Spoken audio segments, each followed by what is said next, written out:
Welcome to the Daily Devo. My name is Diana. Today we are talking about words.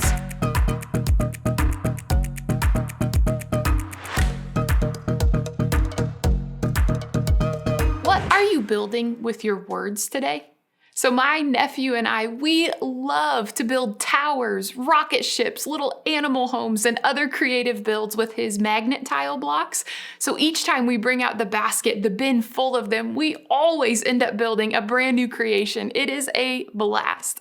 Well, today's verse is talking about building something, and it's talking about building with the words that we speak. Let's listen to it in Ephesians chapter 4, starting in verse 29. Here's what it says. Do not let any unwholesome talk come out of your mouths, but only what is helpful for building others up according to their needs, that it may benefit those who listen. Did you hear that? What could we build with our words? So today, I want to invite you to do a quick check. What are you building with your words? Are you building confidence or insecurity?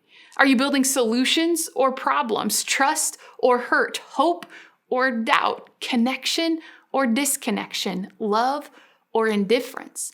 Today's verse says to think about what is helpful for building others up according to their need. That's an important focus for us. Paul is saying, don't think about you in the relationship. Think about the other person. Paul, he was the writer of this letter, and he's telling followers of Jesus to keep learning to notice what the needs of other people are, and then use your words to build them up according to those needs. So in our relationships, words matter. You know this. What is just one relationship today that you can be a little bit more intentional with the content of your words, the tone of your words, and the timing of your words? Are you using them to build up or to tear down?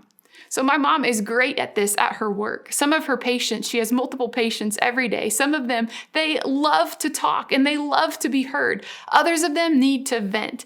And some need a funny story to bring a smile to their face. My mom is so intentional to notice what each one uniquely needs, and then she guides her words and her conversation in that direction.